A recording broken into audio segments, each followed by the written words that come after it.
kamusta yung experience sa Clash stage so far competing? And may pressure ba since may kasama kayong mga more experience sa Clash Backers? Ayun, thank you po. Ayun po, ako po personally po, since ayun nga, pangarap ko talaga na makatungtong sa stage. Pangarap ko na matupad yung talagang ini-aim ng family ko po since ayun nga, may mga struggles and circumstances po. And ayun po, experience ko po sobrang pressure kabang since I'm a student po and ang hirap pong pagsabayin ng studies and passion kung tingin mo na parang yung isa parang unbalanced kasi nga iniisip pa na parang eto ba, may makukuha ba akong ano dito, matutupad ko ba to? Eh may mga takot po, ayun po sa akin.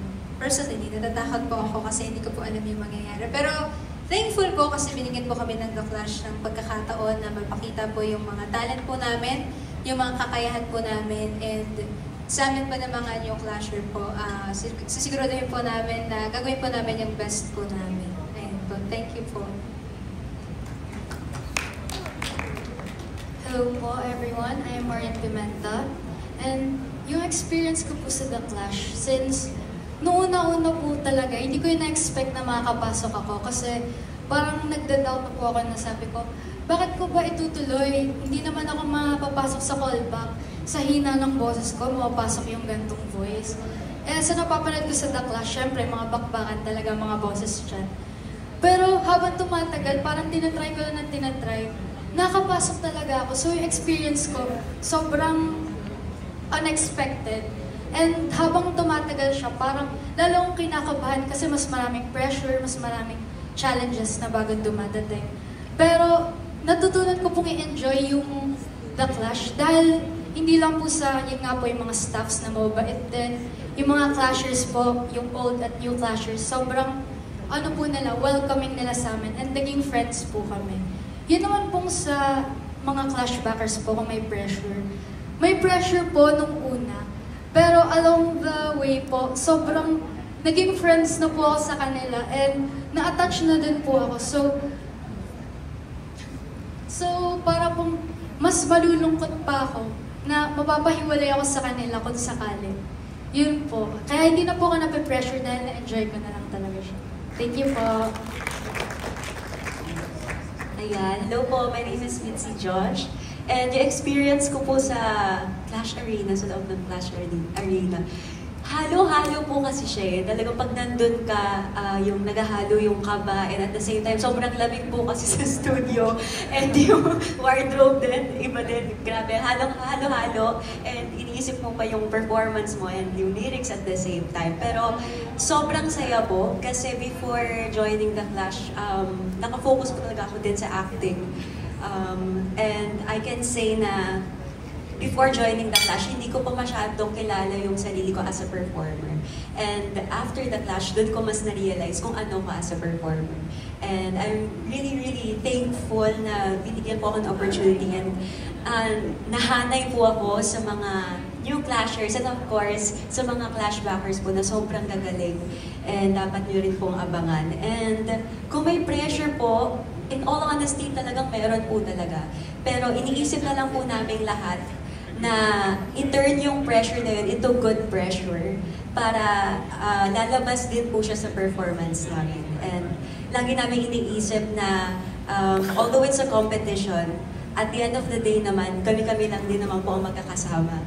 And talagang na-enjoy lang din po talaga namin yung competition. And talagang naging friends kami.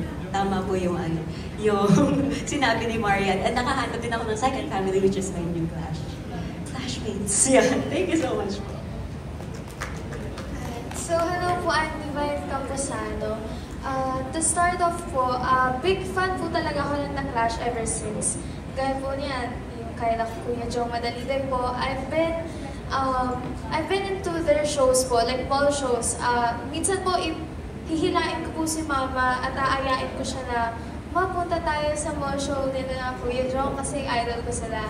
And, you know, sobrang na-enjoy ko po yung feeling na nasa loob ako ng Clash Arena kasi dati po, it was just a dream. Parang yung na-realize ko na ang layo na narating ko, parang dati nanonood lang ako dito, tapos ngayon nakatapak na ako sa stage. At nakasabay ko pa po yung mga singers na nilalook up ko po before na bata ako. So, ayun, kahit po may pressure, hindi ko pa rin po nakalimutan na i-enjoy yung competition and yung company na ibinibigay po namin sa bawat isa. So, yun lang po. Thank you so much. Hello po, ako po si Scarlett Yape. For my experience po here in The Clash, I feel like I speak for everyone when I can say na halo-halo po talaga. Saya, kaba, but at the same time, proud po. Because nakapasok po kami dito sa The Clash and that is more than enough for us to be thankful here po. Here in The Clash Arena po, masasabi rin po namin na the pressure is on po talaga. Especially since for me, mga idols ko po, makakalaban ko po in The Clash Arena. And masasabi ko po talaga, nakakakaba. Pero, mai-inspire po kayo na mas gawin yung best niyo. Because, at the end of the day, you're all just singers trying to improve. So, ang masasabi ko lang po talaga is to make every moment count. From rehearsals, practices, to the mismo event na po talaga. We savor every moment. And we do it all for the glory of God. Ayun lang po. Hello, good afternoon. My name is Adele. The experience, well, hindi na po ako bago sa contest stage. I've been joining competitions since I was younger pa. But with Clash Arena, it feels different. I feel like I'm a beginner when the feeling is not new to me.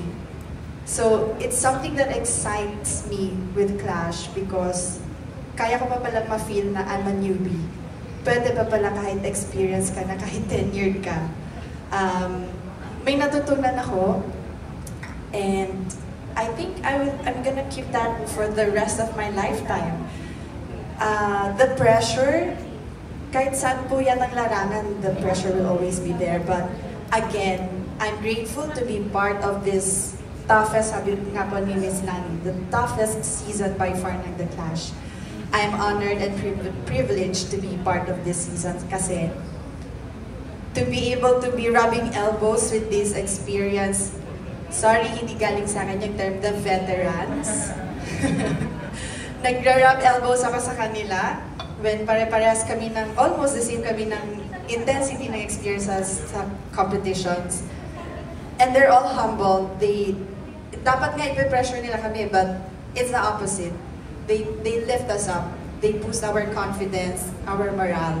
That it's okay to feel whatever we feel.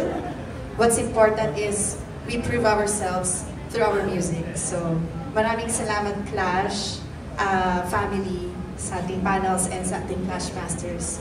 Totoo po yun talaga, pinuboost nila kami right before we start singing. So, this is an experience for a lifetime na ikikip ko. So, thank you so much po.